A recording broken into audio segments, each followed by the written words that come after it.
There you go. Okay. So, and that's where I just wanted to talk because a lot of our literature, a lot of the stuff we're studying in this course is, English literature. But obviously, it's not the only literature that we have. And as a matter of fact, the Filipino department would argue that, we should be we should be studying the literatures written in our vernaculars just as much as we do literature in English, right? And I think one of the reasons why we have Philippine written English as a course is because, well, Ateneo has been known for English is one, and two, I think there is a tradition of it that it's kind of it developed faster and better than the vernacular literature say, and that's partially because of the value that was given to English, not just by us, but also by the people around us who read it, right? So that's the thing. Okay, so I have a few quotes in this present in this the floating presentation here, and also I was able to find my copy of Daniel Folkmar's you know uh album of Philippine Pep, so I can show you some stuff later. But for now, no, I just wanted to start out with this quote, and let's see, um, there. So, uh, Apollinario Mabini himself said, right, and this is from Eric Camalinda's essay. The Filipinos know only too well that by force they can expect nothing from the United States. They fight to show the United States that they possess sufficient culture to know their rights, even when there is a pretense to hide them by means of clever sophisms. What do you think Mabini meant by this? Anybody? Oh wait, let me show it again so you guys can do it. So, what do you think Mabini meant?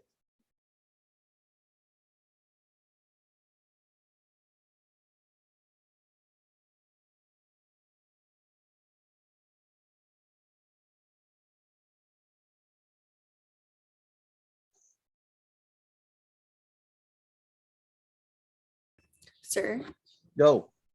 I think this is because this already happened when we were colonized by the Spanish, where we wanted to use force, but we weren't able to really bring out the power of the Filipinos. And then we were able, and even before we tried to hide it because of religious censorship. And we know na it's not going to work during that time because the United States is more powerful as a colonial master than Spain. Mm-hmm. Yeah. And it's an interesting thing. By the way, Mabini is my personal favorite among the revolutionary figures. Uh, Mabini has always been the perceptive one, and I think even then, no, even as General Luna was out in the fields fighting the Americans, and supposedly, if you believe the film, right, to accomplishing heroic feats, the the the knowledge that it was a fight that was not likely to be won was already there. And so you get the sense from this quote that the Filipinos and the government of the very, very young republic that was there, the first republic that we had, they already knew that they would lose, right? And we fought, and yeah, but what he's saying is they're fighting because they're trying to prove to the United States that we aren't savages, right? That's what they meant. That's what Mabini meant when he said the pretense to hide the culture of the Filipino by means of clever sophisms. And we will see those sophisms, or actually, Gamalinda in his article talked about those sophisms very clearly. And it was this struggle for Filipinos to say, "Hey, we're not savages," and it's painful to think about, right? It's something that I think personally I am a bit offended by because, as Gamalida pointed out in the article, up to now, right? There are still people who think we're savages, right? I don't know if you've ever encountered that, but there are people who are surprised that I speak English. I've been to the States, I've been abroad, and I speak English like this. And some people are actually going to go, wow, you speak English really well. And I'm like, I speak English better than you, right? And it's not because I'm better educated in terms of you, whatever educational attainment I have, but it's more I speak English better than you because I'm taught better English in the Philippines. That's why, call centers thrive in this country. It's because, in truth, right, we are capable of speaking what call centers call accent neutral English, which means that we can speak English phonetically with zero accents, meaning that we don't have a regional, sound to it. And that's something that a lot of places in America do not have, right? If you that's why they have regional accents in the States. They have Southern accents and Californian accents and Boston accents in New York and all of that.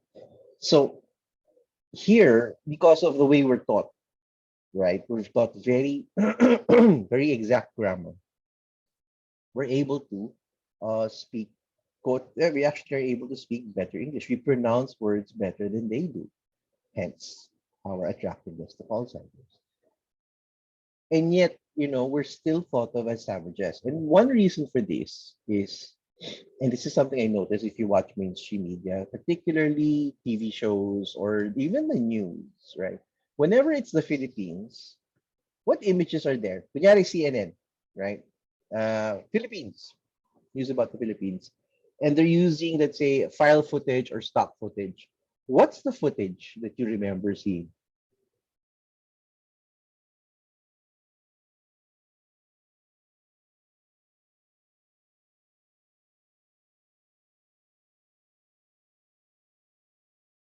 Taga-bundok or impoverished people? Not even eh. You know what I see? Palm trees, coconut trees, beaches, right? Especially on CNN. Whenever I watch CNN and it's file footage of the Philippines, it's always palm trees, coconut trees, and beaches. And the thing is, there is therefore this assumption by ignorant Westerners that the entire country is made of palm trees and beaches. That we all live beside the beach and you're all walking around without shirts on. If you're a man or if you're a woman, you're in a bikini top or some sort of, cloth, whatever. And you're super tan and you're, carrying coconut, something like that. And the thing is, it's a horrible stereotype to have because the assumption is you're, you're that. You live in the beach and you're kind of a native. There's still a nativist idea of us. So some people I know are very surprised. They come to Metro Manila and it's like it's a bigger city pala than their city, right? We actually have one of the largest cities in the world, and then that doesn't get this is talked about, or when it is talked about, it's talked about in the context of the density, right?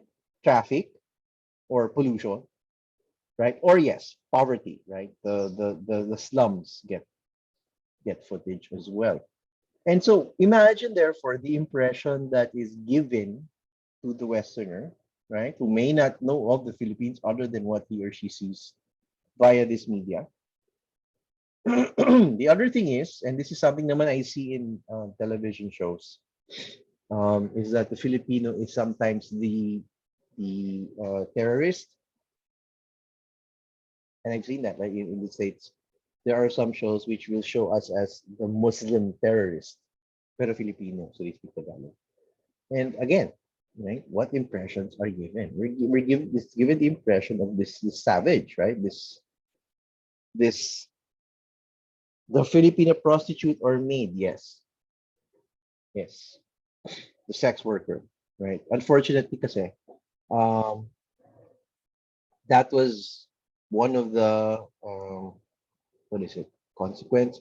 One of the consequences of the presence of U.S. bases in the Philippines for a while was that there was a thriving sex industry around the US bases, as you can expect, because you have bases full of soldiers, right? So like in Clark, a huge number of Clark and in Olongapo, for example, when the bases were here, there were a huge number of prostitutes, right? Why not? Right? Because they were making good money from the American servicemen, and it was sadly one of those things that gave the Philippines, and this was in 1987 and 88, where we were termed the sex capital of the world, right? Because of sex tourism. And sex tourism was when there would literally be bus tours organized and would have men, right? At the time, a lot of Japanese men uh, arriving in the country, and then they would travel the various brothels and karaoke bars and whatnot um, to oh wait a minute.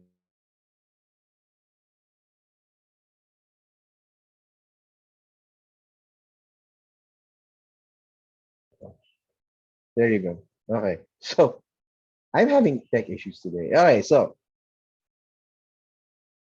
right, and that kind of ruined our situation. It upset then President Cory Aquino so much because the Philippines was known for prostitution, right? It was a horrible thing, and that's something that we've had to struggle with though, kind of constantly. That this idea of us being uncultured, this idea of us being savage.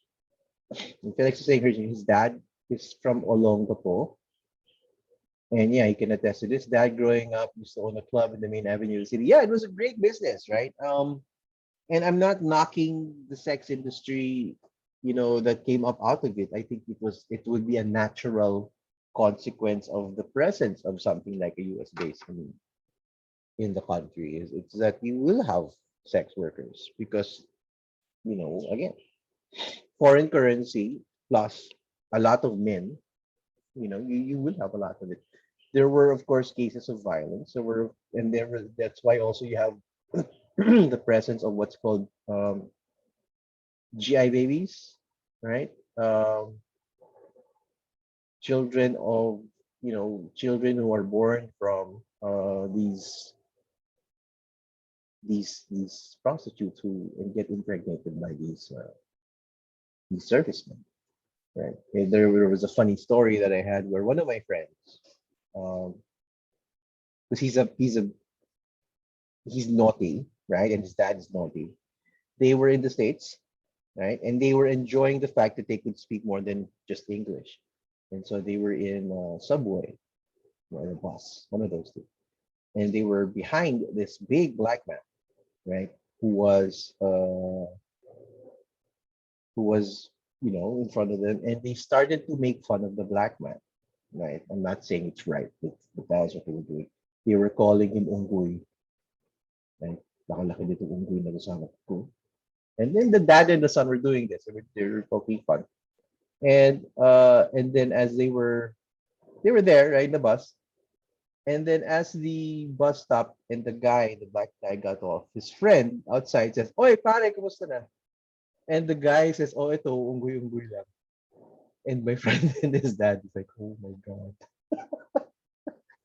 So they were thoroughly embarrassed, right, by that. And unfortunately, they don't learn. They did it again in another instance. And again, they got rather embarrassed. So, right. So anyway, so that's one, right? We fought for culture. And the reason why I bring this up is um there was another what do you call this? There was another culture that did the same thing, did something similar, but they were successful in staving off colonization. It was Thailand, right? And Thailand had the same issue because the impulse then, the expansionist impulse then, was to educate, right? To educate, to civilize savage um, savage races, right? And that was the excuse being given by these powers for colonization. Right? We will educate you, we'll bring you up to civilization. And we decided to take the tack of fighting, right? We decided to take the tack of, well, carrying on what we did with the Spaniards, partially, I guess, because that was what was successful. When we were doing the propaganda movement and we were writing, it didn't work.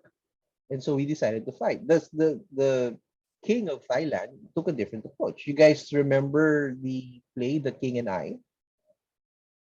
Are you guys familiar with it? Yeah, Santi is. Yeah, Jubal is. So, diba, in the story, The King and I, the king hires an English tutor, right, to teach his kids, about manners and culture and etiquette. And that was cute, right? But it was also the fact that the king was trying to protect, blah, blah, blah, protect the country or his kingdom from conquest. Why? He wanted to prove that the Thais had sufficient culture that was, let's say, equivalent to the level of civilization that the Westerners were saying they will bring. And the interesting thing there is that's a true story, right? And I was in Thailand one time, and I actually visited the Thai. And if you guys are ever get to travel again, and if you go to Thailand, I do suggest that you go to the King's Summer Palace because it's a fascinating thing. The King's Summer Palace in Thailand looks like a Western mansion. They purposely designed it to look like a mansion in England. And that was the point. So when the guests that the king would receive at the time, no, would come, they would be directed to the summer palace. Because when they arrive there, the king would be dressed in a suit, right? Everybody would be dressed in a suit. They'd be served tea. It looked very European. And the point was, the king's point was, see, you don't need to colonize me. I'm already civilized. And it worked, right? Thailand was never colonized. Yeah.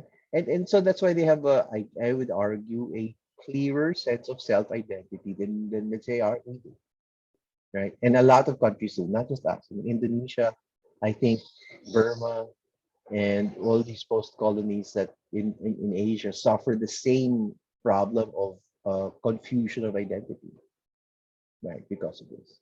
Let's look at another quote, right? Right.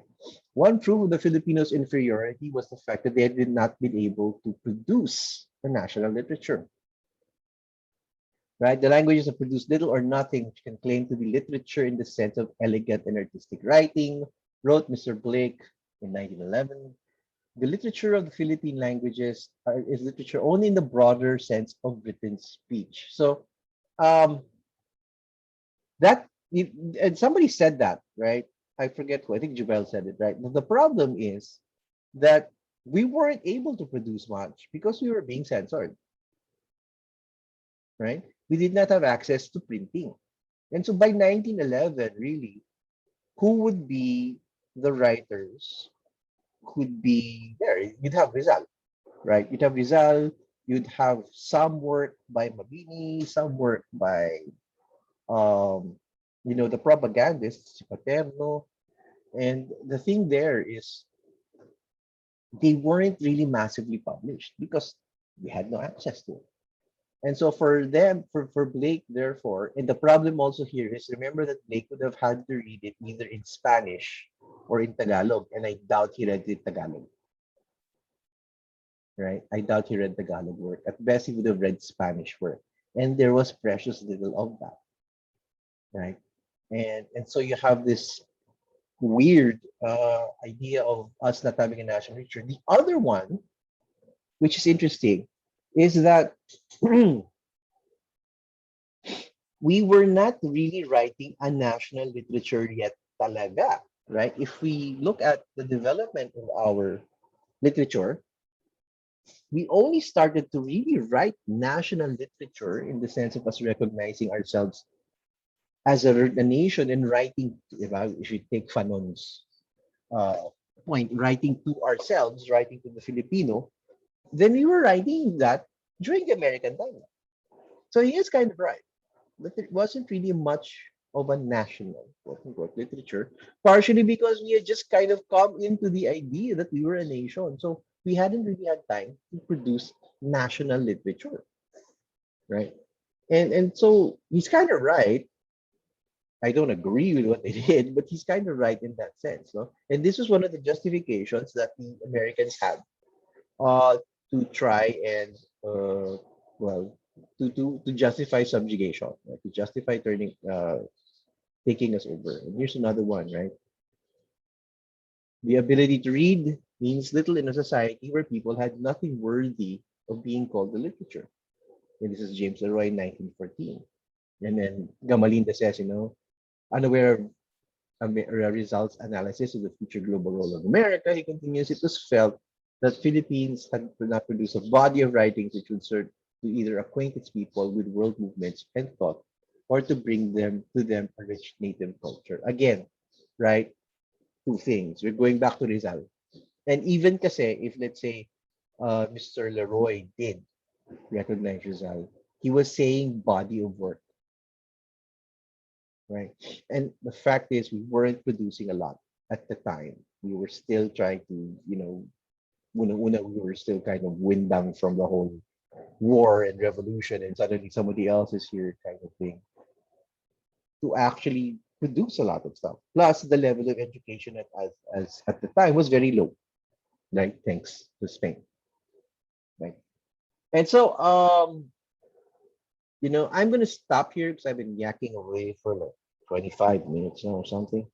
So, what do you guys think of that? Right, these initial quotations of the initial thoughts of the Americans towards us and our literary production.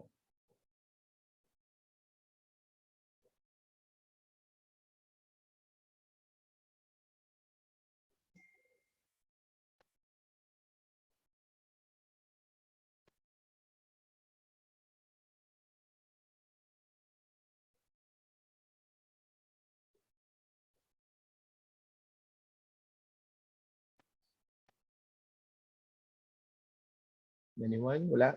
Wala? Too sleepy? Too early in the morning? Hey, I don't blame you. If anyway, it's early. Okay, so one thing I want to bring out is this, which I was actually mildly surprised when I read it, right? We were called niggers, right? And that is an interesting thing that we were called niggers. So if let's say if, if let's say you have black friends and you call them a nigger and they get mad and you say, hey, I'm a nigger too. I have a pass. I have a nigger pass. I can say nigger, right? And why was that the case? If you look at this picture, let me make it bigger. If you look at this picture of that's William McKinley, right?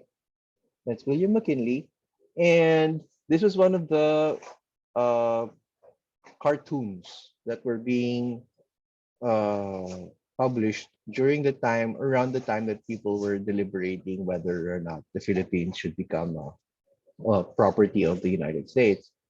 And the baby that McKinley is holding is their interpretation of a Filipino. The title of this work, by the way, is Filipino's First Path. Okay. So do you notice some things about the image, especially how the Filipino is being portrayed?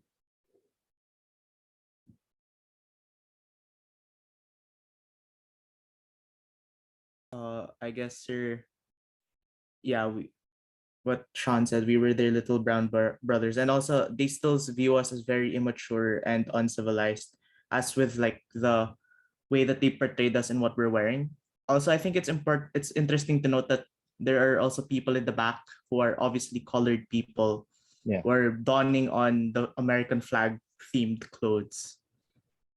Yeah, but pay closer attention to the child. Yes. Um, Looks like the responsibility of Americans was to clean the filth salages with the waters of civilization. Yes. But look at the child. What's the child carrying? The spear. What's around his ankles and his wrists? Right? The necklace, the hair. That's not Filipino. That's African. Right? That child is an African child. So the rendition of the Filipino was not Asian at all, right? Didn't even bother to be accurate about it, right? They called us Indians, yes, Indios, which is and the Indians is because nga partially the Spaniards who would call us Indios as well, right? Um, we were also called, if you look at Gamalinda's article, we were also called Gooks, which are Chinese, is a racial slur for Chinese, and so there was this, I think, confusion as to what we were because we weren't exactly black, we weren't exactly Chinese, we weren't exactly Indian. There was this we're ethnically a strange race, and I'm going to show you. It's a good segue to show you some of the album of Philippine types. Let me exit this for a bit, right? And I'm going to share screen. So this is the album of Philippine types by Daniel Folkmar, who I told you about before. There, can you see it? Yes, sir. Okay, so you Yes, see yes. text, right? This is just text. And what was the reason why is this is interesting in that it's the description of um at an attempt at an scientific description of the Filipino ethnic type. And so the Great Tagalog people are represented in this album by 7 provincial types ranging from Tayabas in the south to Nueva Ecija in the north. So they're represented fairly well, blah blah blah. So description, right? Average height is 5'2". Imagine, liit nila, right? So, but if we move forward, this is what they look like. And this is what I was telling you about how they were describing us, right? And this was one of the first uh, studies done about the Philippines for the American government, right? So you have height, you have span of arms, width of shoulders, length of head, height of nose, breadth of nose, chest, weight. And this is the two things, cephalic index and nasal index. Now, what's that? The cephalic index and the nasal index is actually this. Let me move on picture. There. Okay. So you see my cursor, right? See the X, the cross? The cephalic index is supposed to be the ratio of the height of the head to the width of the head. And the nasal index is the height of the nose to the breadth of the nose. And there was this obscure French anthropologist who concocted a theory that based on a certain formula, if an index falls within a certain level based on those ratios, you are either civilized or uncivilized. You are advanced or primitive. The funny thing is, the guy who made it failed his own index, right? So if they used it on him and he actually was not civilized. So it's bunk, right? Nobody had actually, it's been proven to be completely false. There is no relationship between whatever size of your nose is or size of your head is to intellectual capacity. There's not, right? But that was what they were using. Why? Because they were trying to use the cephalic index and the nasal index as a way of proving that we were savages, right? So that's one. So and this is really what all the album is. So you'll have a Bicol of ambos Camarines province. We don't even know why he was calling a Bicol. What is a Bicol, right? So there's another Bicol, a Bicol of Catanduanes, and then it's therefore this confusing attempt at trying to classify us in some sort of tribal way. So I think what the guy thought was a Bicol is a kind of tribe, a Bicol of Sorsogon. And so you have this thing, and it keeps going, no? A Cagayan of Cagayan. That's even confusing. right? A Cagayan of Cagayan province, and yet there's a Cagayan of Isabela, there's a Cagayan of Ilocos Norte. It's really like an Ilocano of Ilocos Norte. And so we really don't know what, you know, for us now it's funny. This is actually a bit funny. But this was the information that they were gathering to try and understand Filipino, right? And this was in Bilibid prison. These are all prisoners. These are all people who were arrested and are in Bilibid prison. And do you notice something about the pictures?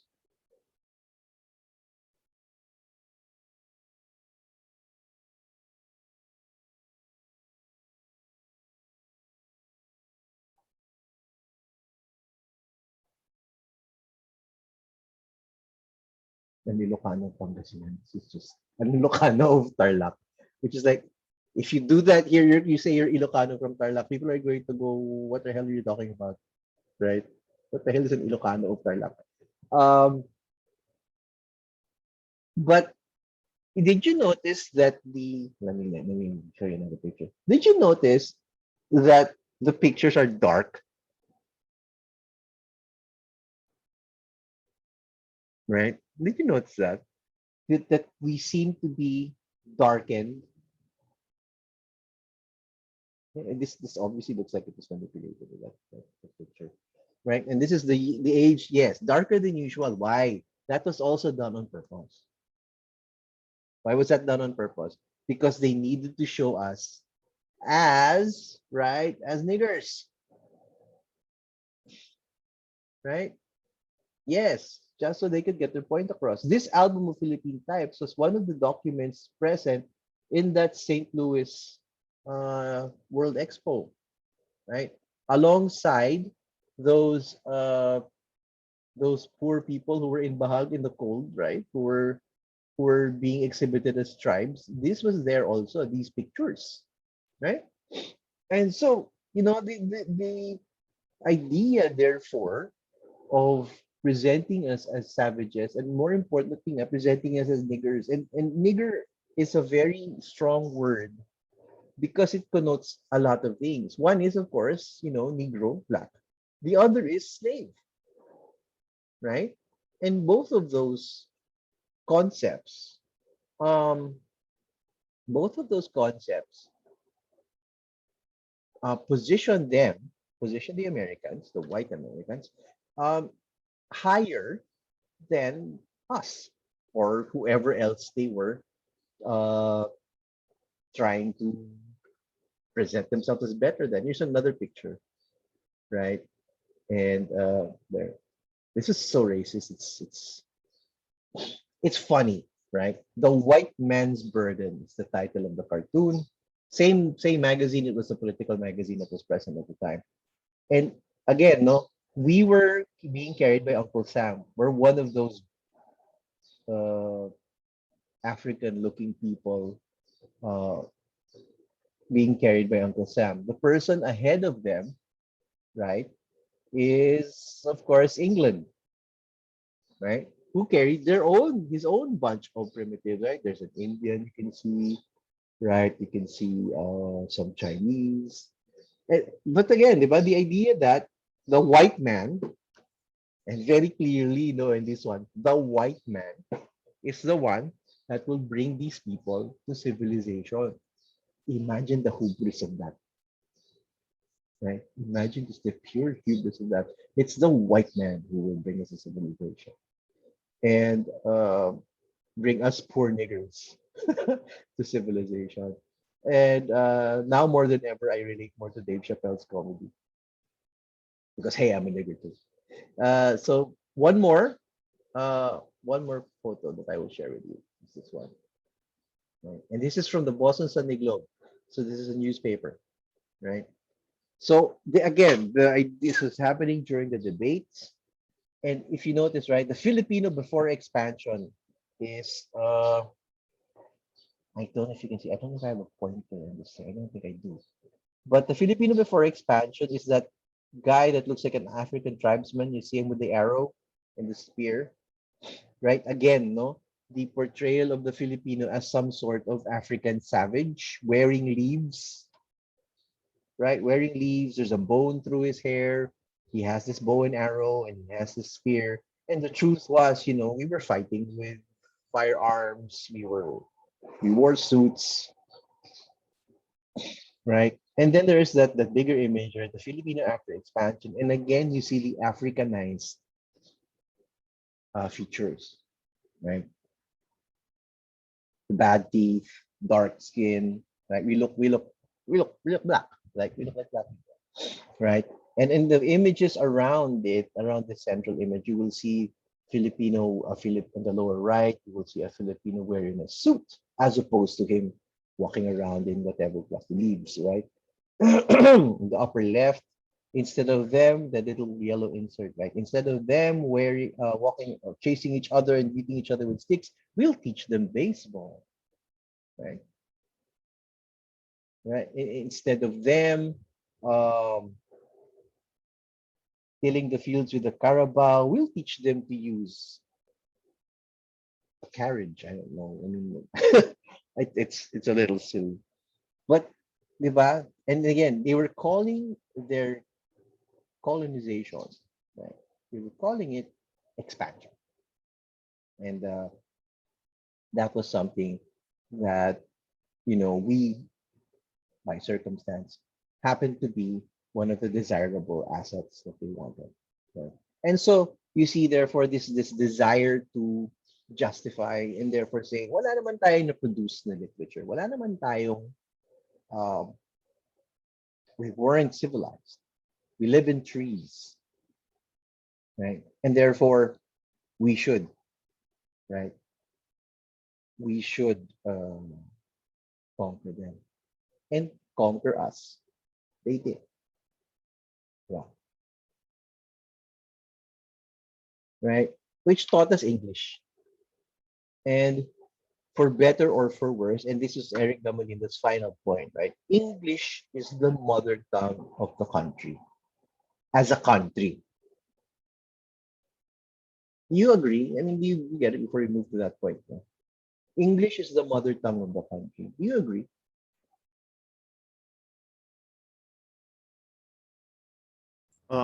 To be technical about it, I technically agree because it's like our identity of a nation was brought up once like the Americans came in, and the first language they ever tried to teach us was of course English. So it would make sense that as a nation, the first language we'd learn is English, since that's when we actually knew we were a nation. And then Filipino comes like second, because like uh Quezon and stuff. Yeah, and di ba? It wasn't Filipino, it was Tagalog, Yeah. right? Yeah. And remember, even Bonifacio, the revolutionary who was fighting for independence from Spain, never said Filipino. He said Tagalog, Yeah, that's true. right? Ang dapat mabatid ng mga Tagalog. And so there was this clear regional aspect to the revolution. Yes, it was happening simultaneously. We had the revolution all over the country, but it was regional in nature pa rin. And so when did we actually start to, you know, unite? Arguably, it was under the educational system of the Americans, which of course was under English. So that's the interesting thing, right? We were taught English, and English is kind of one of the glues, quote unquote. Somebody's coming back in.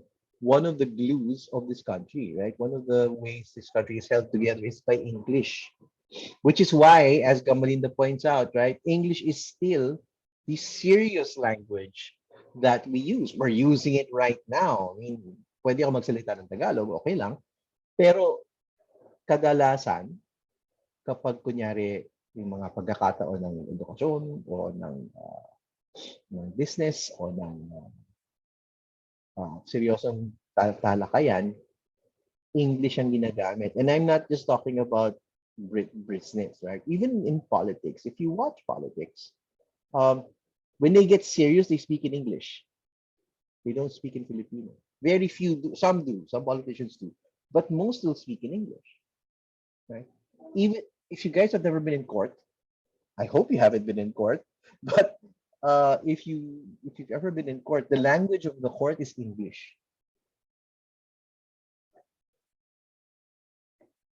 Hello. The language of the court is English, and you will be forced to um, speak in English if you are testifying. I actually had to attend a hearing. Yes, they have interpreters. One of my friends got his marriage annulled, and I was asked to be a witness, which is rather embarrassing. But because of that, I had to attend the hearing, and so I was in court. And what I realized was that, when you're in court and you're sitting and you're waiting, there are cases that go ahead of you. So you're sitting there and you're waiting, and other cases get tackled by the judge. And I remember that sometimes, right, the witness on the stand would speak in Filipino, and then they would be asked. There would be an interpreter who stands up and reinterprets what the witness said in Filipino, so that would be the official court record that is on the court record. So the court stenographer will write in English, and it has to be said. You can't just the stenographer can't translate it um, internally. It has to be said by someone else. So there's an interpreter. The sad thing lang here is, the English isn't very good when you, well, at least from my experience, when the interpreter interprets it, and I'm like, oh, that's rough. But ganun right? And so, diba, ano yun? That's the power that English still has, right? It's still the language of the court. And the funny thing there is there's also on one hand, it's the language of the court, but on the other hand, if you speak English really well, the people don't like that either. And I had to go through that because I was asked to witness, right? And so they asked me to introduce myself.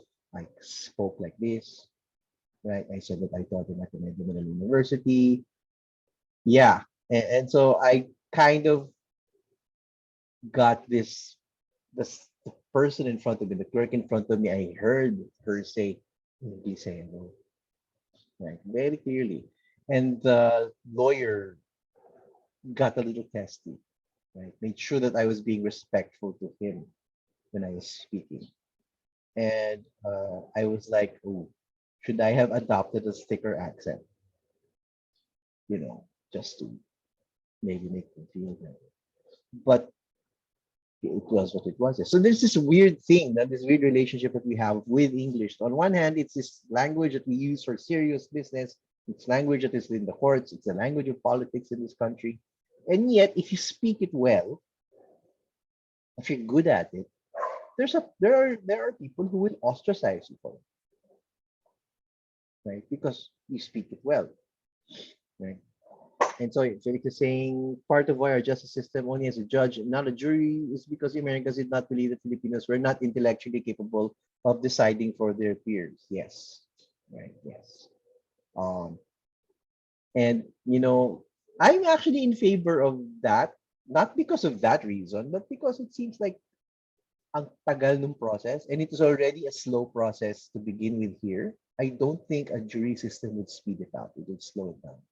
So I'm not disagreeing with that. All I'm saying is that I don't believe that's the reason. But I think, the way our justice system is already overwhelmed by the number of cases in it, a jury system would make it even worse.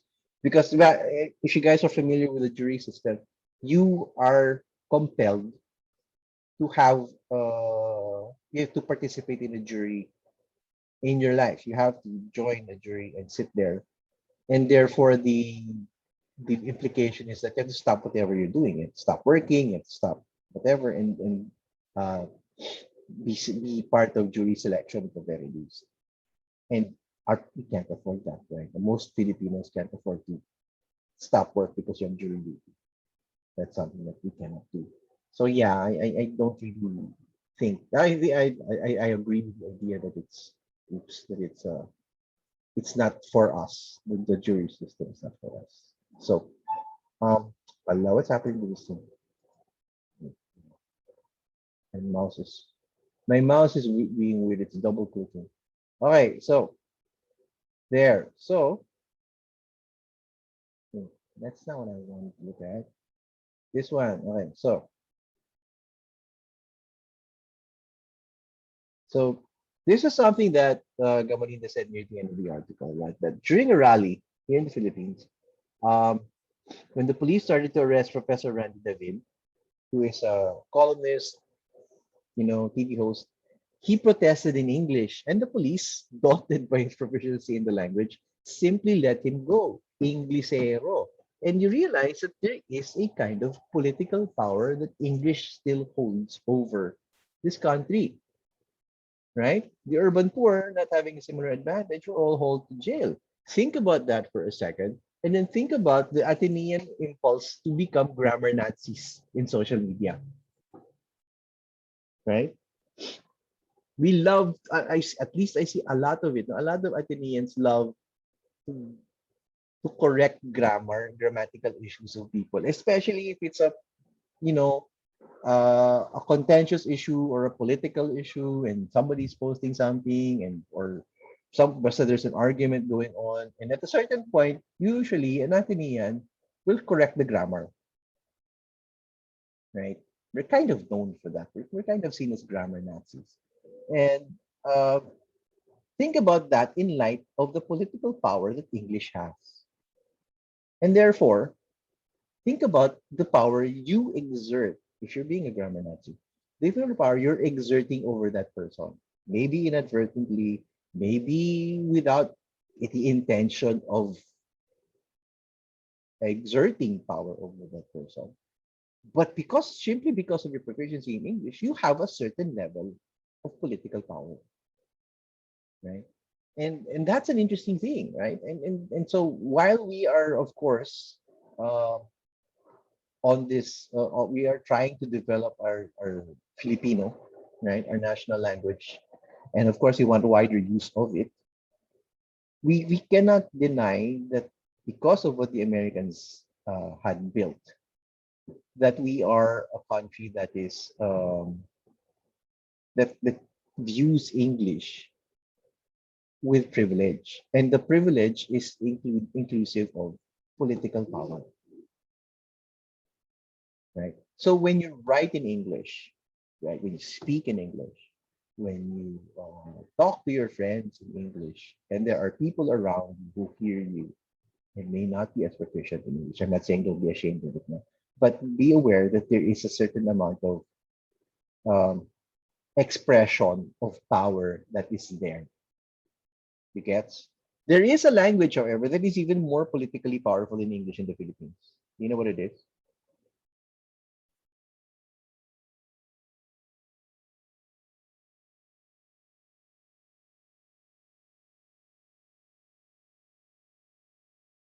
I'm sure some of you speak it.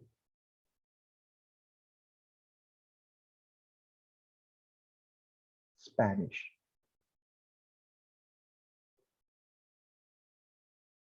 Yes, Spanish is still more powerful than English. Yes, Santi. Old rich kasi.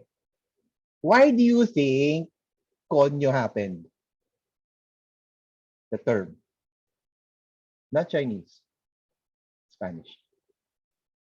Chavacano. Chavacano is weird because Chavacano is bad grammar, right? So for for the people, the Castilas, they will go, yeah, that's bad grammar. That's not, diba? It's basura, right? Um, but the highest elites in the country, and we're talking about the Spanish elites, right? The people, the Ayalas, the Soteros, the Sorianos, those names, right? Uh, they will speak Spanish,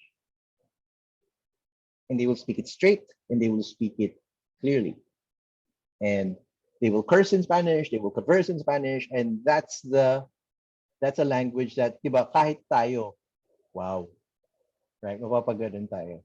And I remember that in San Miguel Corporation, for example, it's not the case anymore. But when it was Soriano Run, you could not get promoted beyond a certain level if you did not speak fluent Spanish. because the people you will be talking to above that level will be speaking and conversing in Spanish, not English, not Filipino, right? So there is still that ceiling. There is still that there. It's still present. But because it's so little and that level is so high, we rarely see it, right? But yes, Spanish is still there. Chinese kasi, the thing with Sean with Chinese is what Chinese? There are several languages, right? In the Philippines, it's actually not Mandarin that's the prevalent Chinese. It's a small dialect called Hokkien. Tama ba? Hokkien, yeah. Because most Chinese here in the Philippines come from a small province in China, right? And they speak Hokkien. Right? Di ba? Felix is saying one of his friends belongs to these families and they still speak and have mass in Spanish. Yes, they do. They speak Spanish. They will curse in Spanish, which is why you have the konyo. Because it's only these people who will curse in Spanish, and konyo is a Spanish curse word, right? Ano yun? Konyo, animal, cabron, right? Those things, which we don't really hear from any other people, right? Those curses will only happen if you speak a certain, if you speak that language. Not a lot of families do. So I remember one of my dad's friends, uh, obviously Spaniel, right? He looks it. He's maputi, he's mestizo. And I remember he had got into a parking dispute in Ateneo grade school. And I happened to be around. I was there and I heard him and he was like, "Oh, the cambron." And I'm like, wow. Right? And yung kausap niya hindi Espanyol. So I guess the guy was just getting overwhelmed by the Spanish curse words. But yung bang, yeah, right? That's still around. That's the true konyo. And that was the konyo being referred to by that term when it was invented. You know how it was invented? The term konyo. I'm saying it over and over again, by the way. Don't say it in public. It's a very rude term. The term konyo is associated, yes, right? That's what it means. Actually, worse than that pa, right? It actually means this.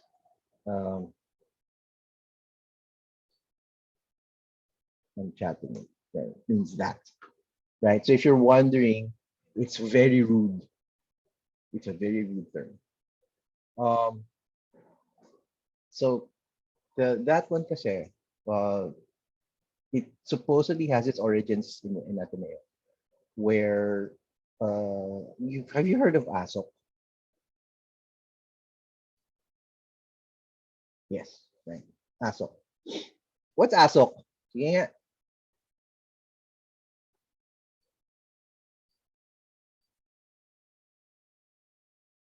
I'm friends with them, so don't worry. I'm friends with ASOC. But what's ASOC?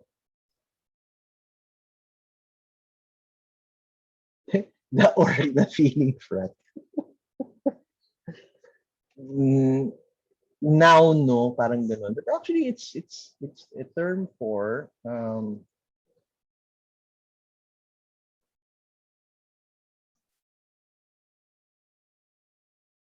right. I'm chatting. Anti.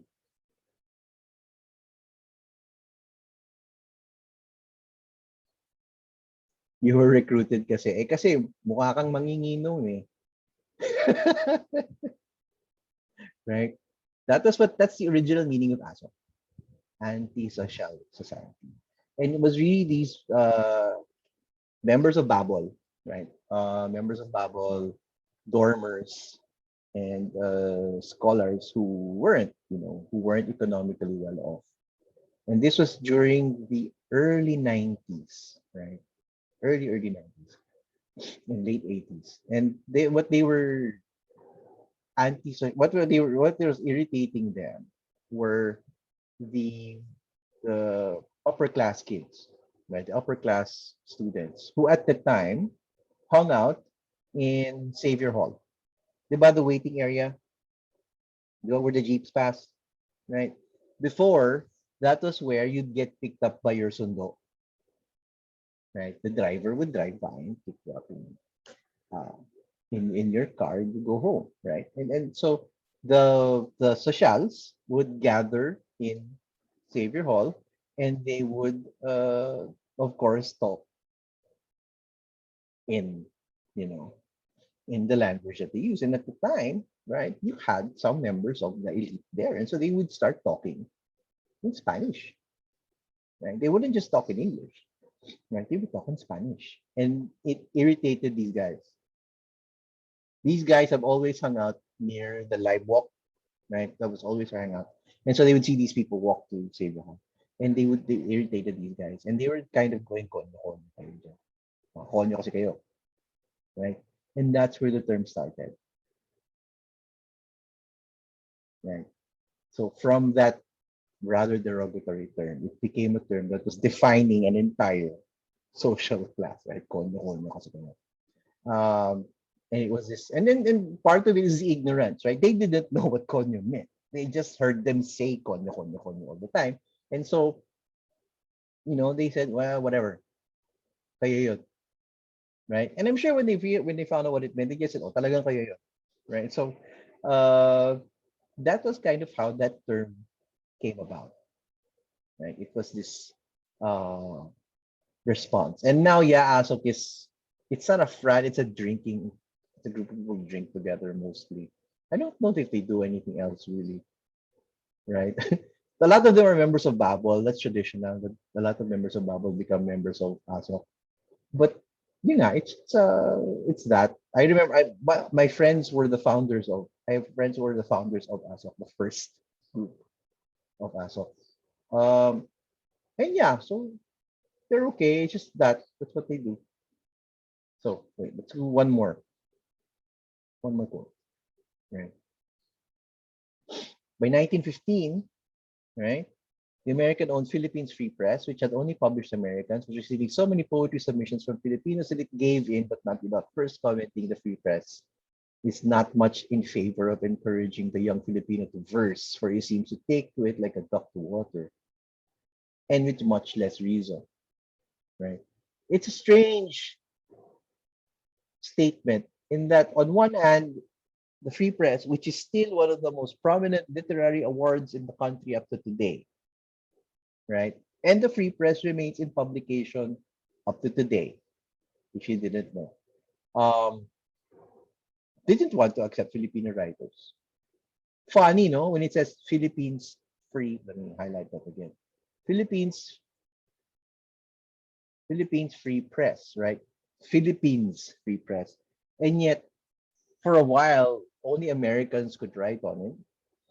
And they were getting kind of irritated by the fact that Filipinos are writing in English so well.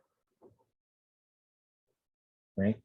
And you know, if you want to go back to the idea of racism, then there, right? Racism. The Americans, despite the fact that they were saying that the reason why they wanted to conquer the Philippines was because the Philippines had not, one of the reasons. So the Philippines does not produce any significant national literature. It has no literature of worth, right? And we will therefore bring our education to teach them this. And when the Filipinos start showing, right, that they have known, they've learned, they're here, oh, we're writing, we're producing literature. What did they say? We don't want to do it, right? We don't want to do it because you're not good at it, basically, right? Take to it like a duck to water. Strange term, right? Yeah, kind of, right? Kind of.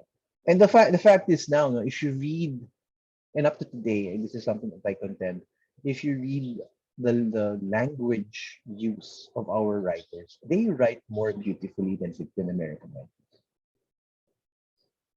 The skill with language that our writers have is actually better than the skills of a lot of American writers of the same generation. I mean, read Joaquin, read one of my favorite writers, Greg Brillantes, right? When Brillantes writes, the language is there and it's really well written and it's really good. And um, it's hard to find writers in America that match the level of skill that our writers can produce with English, right? We mastered the language. The problem is that we haven't all mastered the language. That some people, especially the people educated in schools like this, uh, learn the language very well. Why? We use it every day. You use it every day. You listen to me speak it. You speak it yourself. You write it yourself. Your teachers will correct your papers, right? And so you learn, right? You get better at it. But um, there is no doubt to me, at least, that Filipino or English is a Filipino language, right? And there is that question now, and it was an interesting point that Kamalinda raised at the end of the paper, where he says that will English writing, right, will Filipino writing in English eventually disappear in favor of um, the national language? I don't know. What do you think? Right? I'm confused actually. I don't know what to think. So what's your opinion on it? Will eventually, right? I'm not saying now, I'm not saying like next year, but maybe years from now, will there be a point when writing in English declines, maybe disappears, and we write in Filipino?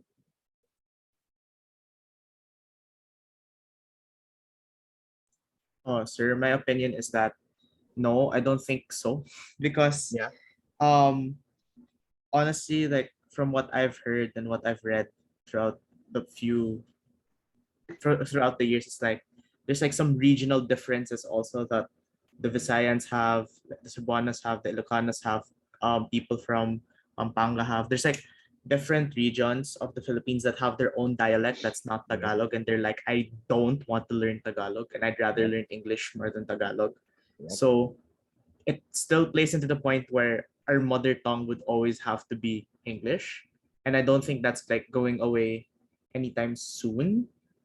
The only other scenario I can see where English really gets phased out is if like the entire nation decides collectively like, oh, let's all just speak this one dialect or this one language everywhere, anywhere, forever. And this will be our main mode of speaking from this day moving forward, right? That's Yeah. like the only scenario I can see English being phased out of the nation's out of like the nation's vocabulary in a sense. Well, I actually agree with you. I mean, there is that regional thing, right? I think that stems from the uh, how do you put it? The bad feelings that have happened because when Filipino was adopted, that's why it's not called Tagalog, right? When Filipino was adopted, it was supposed to be a evolving language that borrows from all or as many of the languages in the Philippines as possible. Meaning, we should be using some words in Cebuano, some words in Kapampangan, some words in Ilocano, Pangasinense, Chabacano, uh, etc., etc., etc. Ibigay nun, waray, right? The problem was that didn't happen. Instead, as a matter of fact, yes, Santi saying, people of my province, your province is Cebu, tama ba? No, Pampanga, Capiz, yeah, di ba? Um, the problem was instead of borrowing from our indigenous languages, what happened? We borrowed from foreign languages, right? We borrowed from English. The alphabet that you know, the alphabet you know is the A B C D E F G alphabet, correct? That's not the alphabet I know, right? The alphabet that was taught to me was called the abacada. You know that? Yes, computer. Yeah, the abacada, and the abacada was more of a phonetic uh, alphabet, and it was fewer letters, right? Abacada, ga, e, abacada, e. Gaha, Ila, Mana, Nang, O, Para, Sata, Uwaya. That was the entire alphabet, right? Yes, you may na at nung, enye at nung, because nga the enye is our Spanish heritage, and nung was the Asian, because we have the words, and so we needed something to replicate that that sound, you know. And so like for me, my alphabet is different from yours. In my head, right? I know that there's a new alphabet, but I can't write in that alphabet. I will write using my old alphabet. If I write in Filipino, yung spelling ko is spelling pa rin ng lumang yung alphabet ko. So taxi is T-A-K-S-I. Taakasai, right? So things like that, no? So how do we adopt our language when, for example, generationally pa lang, you have two generations knowing what essentially is two different languages, right? Or Sean saying when you're from the Visayan regions, you still sound Bisaya, even if you are speaking in Tagalog or Filipino, and we don't like getting ridiculed, right? There is that snobbishness also of Tagalogs about Tagalog. Diba? There's the Cebuano accent or the Ilocano accent, right? I think there's a Kapampangan accent. I think there is, but there is that the regionalism of it, that why can't we have accents? America has accents, right? Why is it that when let's say someone from a different region speaks it, and of course they will sound different because their way of pronouncing it is different, we ridicule it? And yeah, you're right. That kind of lowers the enthusiasm for it. And to me, and this is the other thing, is why should we eliminate English anyway? Yes, English is acceptable. Now, which is why right now, no, in the English department, we do talk about Englishes, right? We are very clear about the idea of Englishes. But then there should also be Filipinos, meaning the language, right? There should be multiple versions of Filipino that is acceptable. It should be the same, right? But yeah, right? And so to me also, given that English is also up to today, it's funny, still growing in importance in the global stage as a lingua franca, as a common language shared by many nations. Why should we stop using it now? Right? When for example, the global language of business is English, right? It's not French.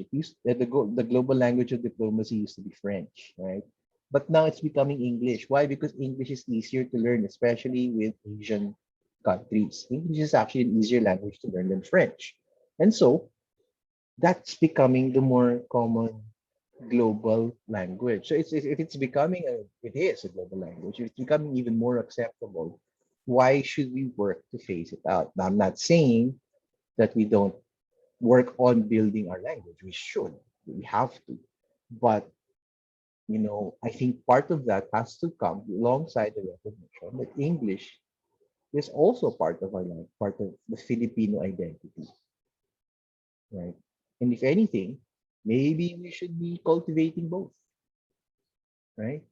Maybe children should know how to speak English well and Tagalog and Filipino and whatever mother tongue well. Yes, it will always be part of our curricula. You know why? I think this was talked about before, no, Dan? Because the native our language, Filipino, has not developed enough words for it to be used as an educational medium. It's still being worked on, right? It's still being worked on, and I do applaud the work of our Filipino educators to try and build up the vocabulary. But the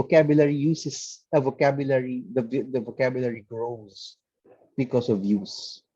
And so we have to use these words more commonly. And that's the kind of the battle that we have. On one hand, we want Filipino to be used more, and therefore you have media, right? You see it being used more heavily. But on the other hand, you can't really um, you can't guide language growth. Language growth is very organic and it's really dependent on what society decides to use. So like, di ba, one of my favorite examples of that is the Philippine language agency tried to create a word for airplane. Do you know what it is? Some of you might know what it is.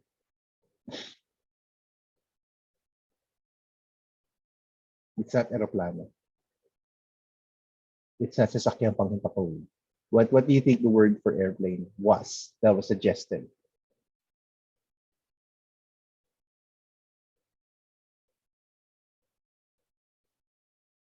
No idea?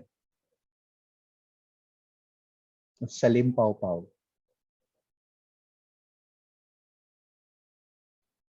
Close. Salimpawpaw. And who uses that? Right? Who uses that word? Nobody uses that word. And that's the thing, right? You can't direct people. Oh, ito yung word, gamitin nyo. Hindi. Right? That's not what happens. As a matter of fact, the Filipino language is growing and developing not because of these educational boards that develop these words, but because of the gay community. Some of the biggest contributors to the development of the Filipino language are the homosexuals. Diba? What's a common word that came from gay speak? It is now in common use in Filipino. Chaka. Chauvinist. Diba? Chorva. Right? These words, which used to be theirs, is now in part of normal discourse. People use it.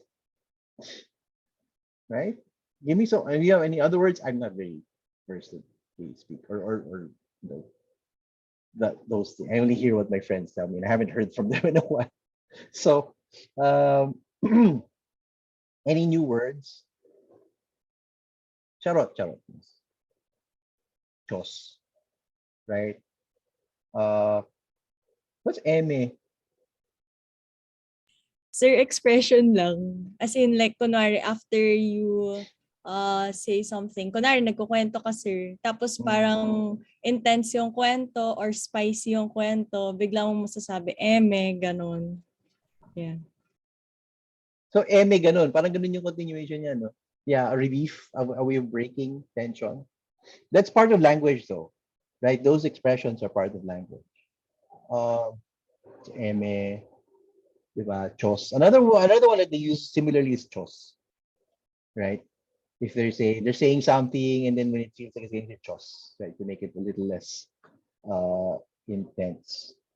There's another one. There's a bunch. Right? Jowa, right? Diba?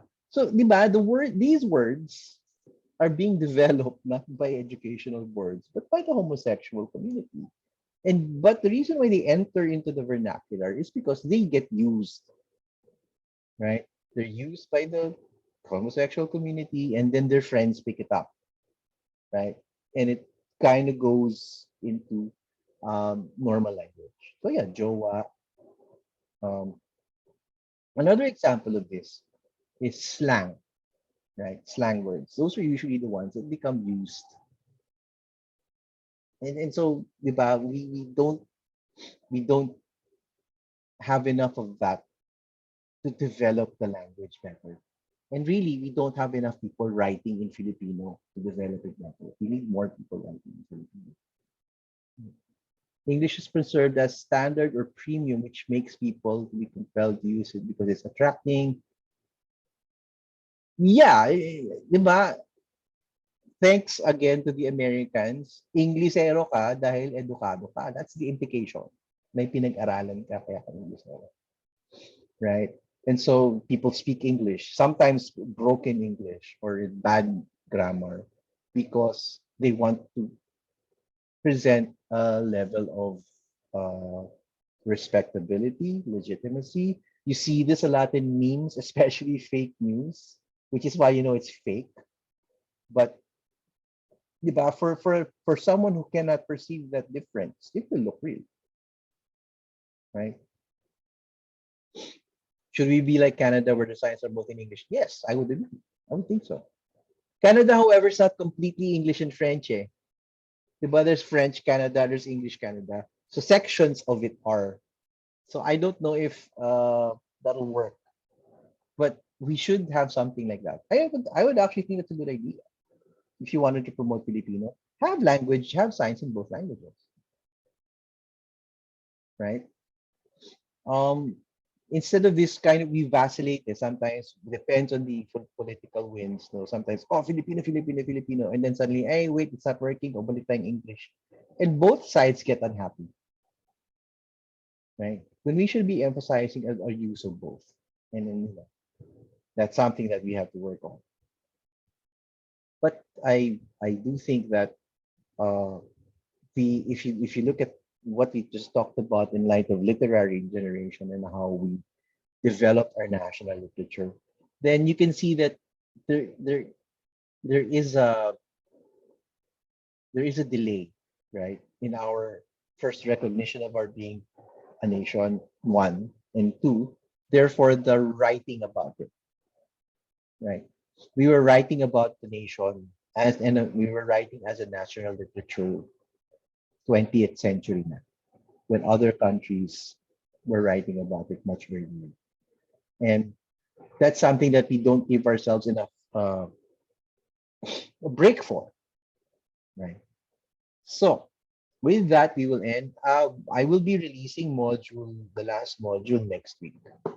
No, so and that would be a discussion of contemporary work. Although this is pretty contemporary. Um, I hope you enjoyed the works that we've been shown. And if you guys have any questions, you can email me. Right? I'll open software questions next time. Kind of talked a bit too much today in truth.